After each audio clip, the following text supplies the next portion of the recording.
Hey there, everyone. It's Denise Salcedo. Welcome to the channel. So, this is kind of a rare video, but it is currently 2 a.m. Eastern Time here in Philadelphia, Pennsylvania.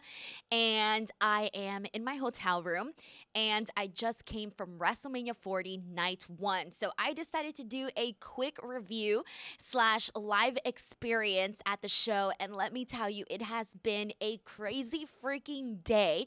And there's just lots going on in the wrestling world. So, the reason why it's this late is I did stay for the press conference, which, by the way, was freaking awesome. Primarily for one particular reason for me was that I got to ask Dwayne "The Rock" Johnson the very first question of the press conference. And that was very exciting because I was hoping to ask The Rock a question, but given that it's The Rock, a lot of people are going to want to ask him a question too. And that media room was definitely full. And keep in mind, there was so much media at WrestleMania that not even all media was allowed inside the presser because there was too many. So I made it in, and I was thinking like, oh, there's no way I'm gonna get a chance to ask The Rock anything, right?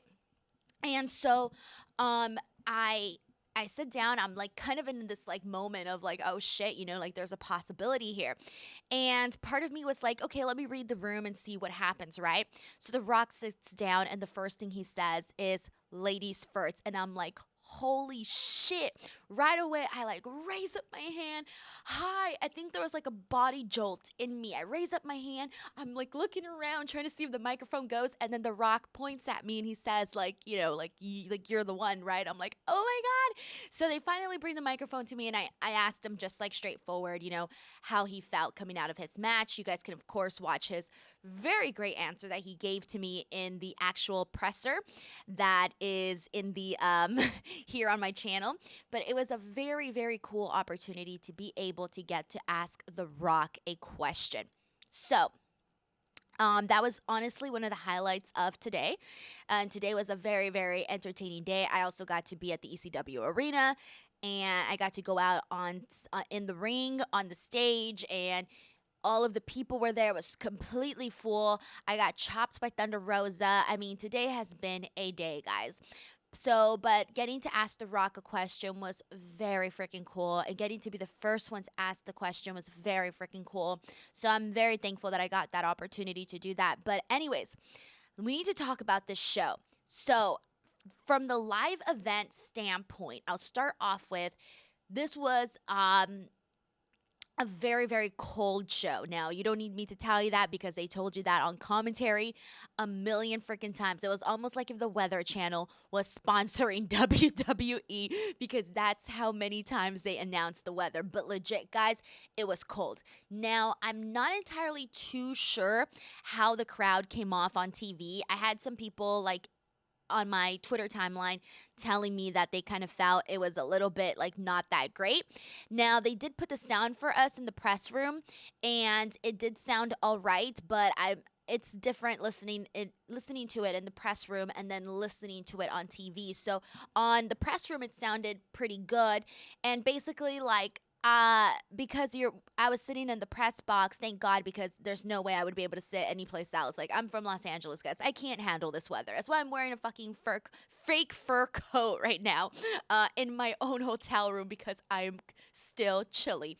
But anyways, in the press box, you can't really get the total experience when it comes to the atmosphere because you're literally in a box. Like, it's not an open space, and so there's like glass doors and stuff, and so it was a little bit hard to kind of gauge some of the audience reactions. There was some moments where you can totally gauge it, but there was times where you really couldn't. And so anyway, so I don't know how I came off on TV. You guys can let me know in the comments, but I thought it was all right based on what my experience was like being there.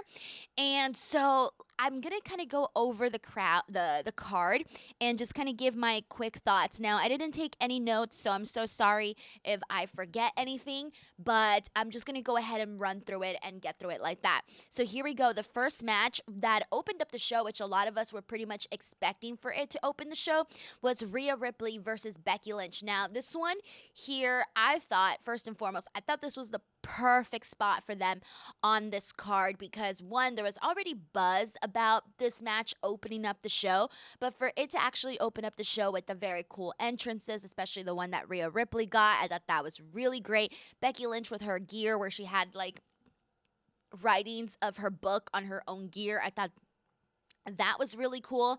But what I liked in particular in this match was that all of the moments that they had in this, all of the near falls that they had in this, they felt so strong. Like every time they went for the count, like I bit into it.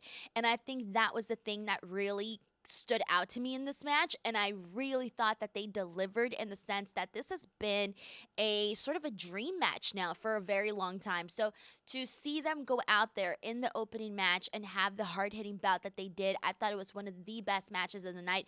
I would put it up there in the top 3 best matches of today. And the top 3 matches, they're all so freaking different. So at this point, it kind of just depends on what wrestling you like, honestly. But Rhea Ripley winning this match was definitely the right way to go because Rhea Ripley's star is just rising. People want to still see her as women's world champion. She's just gonna reach new heights. Becky Lynch is a made woman. She's the man. I didn't really think she needed to get this victory, but from the looks of it, it's also possibly still not over between these two, and I think they can still do a lot more. And I don't think this will be the last match that we see of them. And Rhea Ripley also kind of teased that in the press conference as well. And I got to ask her a question too, which was funny because I was like, she's kind of just chilling there on the presser, and I was like, "Oh, here, Denise." They handed me the mic, and I was like, "Oh shit!" Let me think of a question. So I literally thought of my question on the spot. Like I had nothing until they handed me the mic, and I was like, "Oh my god, here we go. I'm just gonna shoot a blank here." But it ended up working very well, and Rhea gave me a really good answer, so it all kind of just worked out. All right, so really great match. Really enjoyed that. Next match is the 6-pack tag team ladder match for the undisputed WWE Tag Team Championship. This was kind of wild, guys. This match, I will tell you, freaking over delivered. There were so many great moments in this. I thought they got really creative. I thought New Catch Republic did great. I thought all the teams freaking did great here. So many good moments. I mean, God, the Tommaso Ciampa spot off the top of the ladder, the Johnny Gargano DDT that he gave, Tyler Bate doing that spinning airplane. I think it was on Finn Balor. Oh my gosh, the double moonsault off the ladder. I'm trying to think of everything that happened in that match, and I can't even think of everything. But it was just such a freaking fun match, and because of all of the spots and everything, I really think that match kind of got people like re-excited, like, oh hey, we're here at WrestleMania, like let's get loud. And I think that match really injected a new little life into the crowd, which was the second match, so it's not like it needed life, but I did think that the match sort of reminded you that you were at WrestleMania when you're getting like these big spot foo type of things. So I really enjoyed this. We had freaking Austin Theory and Grayson Waller win one set of the tag titles, and then we had The Miz and R-Truth win the other set. So that was very interesting, especially because Austin Theory and Grayson Waller, I think I had predicted that they would win, if I remember correctly, because I just kind of felt like they had an opportunity there, and they really haven't been like, it hasn't been going so great for them, but at the same time, I feel like they got so much personality and so much potential there. And so we'll see what they do with the tag titles, but I thought this match was absolutely freaking tremendous. They did a whole freaking lot. All right, the next match was Rey Mysterio and Andrade with Sorry, excuse me. The next match, Rey Mysterio and Andrade defeating Santos Escobar and Dominic Mysterio. So this one here, lots of boos for Dominic. This match was very fun, and this was the one where we ended up seeing freaking Jason Kelsey come in and help out Rey Mysterio. It was so freaking funny. Part of me was hoping that the other guy was Travis Kelsey because I was like, if it was Travis, there's a chance that Taylor Swift is watching WrestleMania, and I thought that would have been freaking cool. Although there's probably still a chance because if Jason was there, then maybe Travis was like, let me watch my brother at WrestleMania, and maybe Taylor's with him. I don't know. So I'm just trying to make scenarios in my head where Taylor Swift is watching WrestleMania, you know? But this match was another good one too. I thought everybody looked freaking great. They freaking killed it. I'm trying to think if there was anything in particular, and I'm probably blanking right now because it's past 2 in the morning, and I'm probably going to remember afterwards, but regardless, I thought this match was pretty fun. Fudge, I'm trying to remember if there was anything that I specifically wanted to say more about it. I'll remember later. I'm just going to have to fast forward to the next one. Jey Uso and Jimmy Uso. Now, unfortunately, I did think that this was the weakest match on the card. I thought this was the weakest match because the whole entire time, I think we pretty much knew that. First of all, I think most people knew Jey Uso was going to win. I didn't think that there was enough. It's so weird. I can't even say there wasn't enough of a build to this match. You can't say that because these are two brothers and there's such a long history with the bloodline. But I think the right way to phrase that instead is that a lot of the attention was not on them. Like, I think this could have been made into a far bigger deal considering that they're two brothers facing each other. They're part of the bloodline. The bloodline is part of 2 major matches here at WrestleMania. So I almost feel like they could have just made this feel a little bit more serious. Instead, everybody was cracking jokes instead about freaking dude wipes sponsoring this match. So I hate that when I think of this match, I think of dude wipes. So I guess it worked. So congratulations to their advertising marketing team. It definitely worked to get dude wipes sponsoring that because now I'm going to think about dude wipes. But I just didn't think this match was too great. And then the moment where Jimmy was sort of trying to swerve Jey and try to make him seem like he was asking for forgiveness, I think all of us, nobody really fell for that. I feel like maybe you tried to fall for it, but no one really fell for it. The build up to that moment, and that was the key moment in the match, I feel, the build up to that moment wasn't that strong.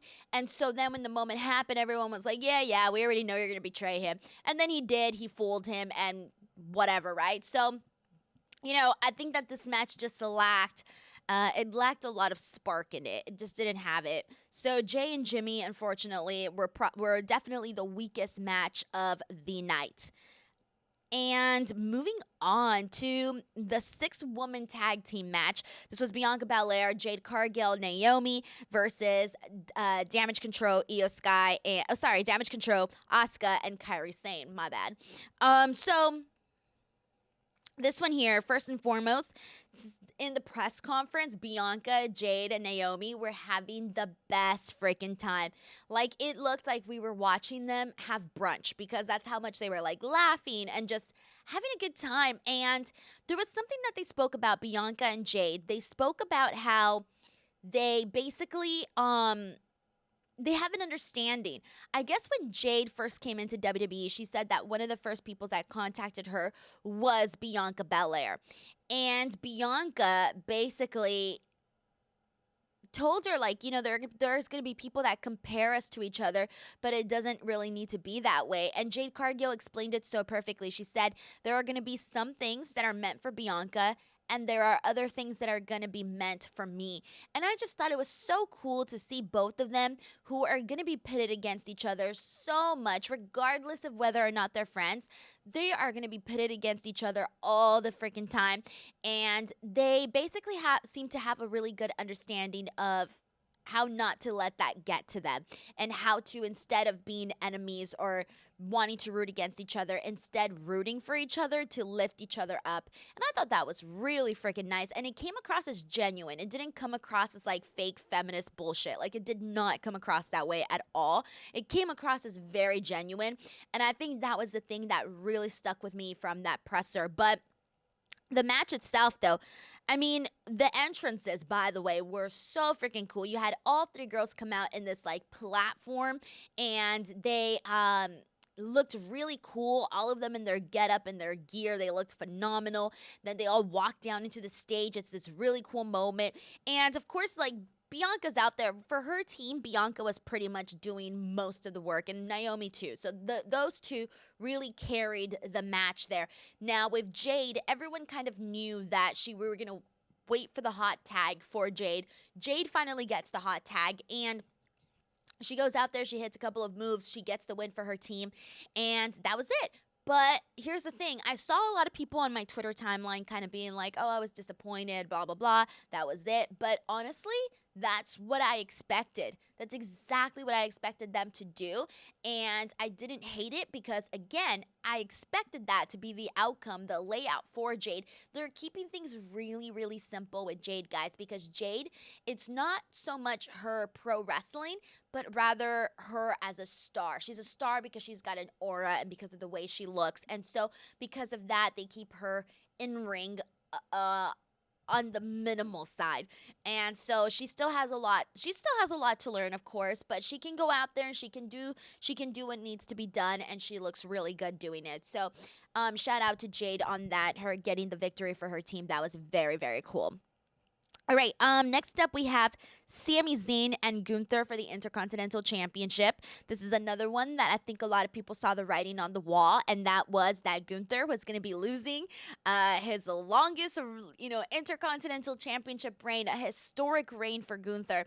Lost to Sami Zayn, and they basically did like this Rocky story where he overcomes the obstacles. He even defeats his own demons, and he trains and he prepares and he mentally prepares. He physically prepares for this big, scary man, Gunther. And he goes out there, and his wife's out there watching him, and he does whatever he possibly can. And even though Gunther's out there whipping his butt, Sami Zayn is able to get that victory. And even though he took so many freaking power bombs at one point, God.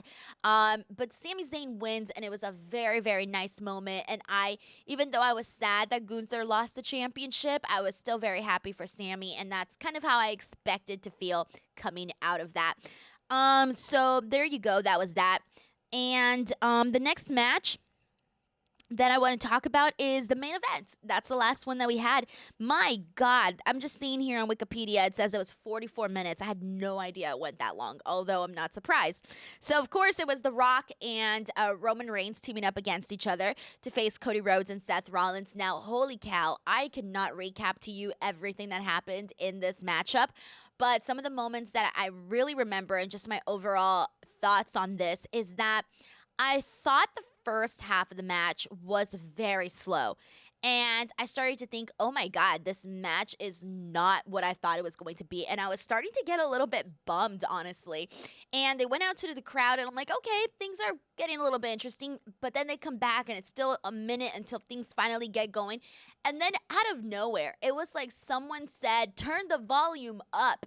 And they freaking blasted that thing. It was louder than a house party. That's how much they blasted this match. It went from 0 to 100 out of freaking nowhere, out of the blue. And all of a sudden, this becomes WWE knows how to do drama. They know how to do these crazy storytelling in these matches where it's just freaking dramatic.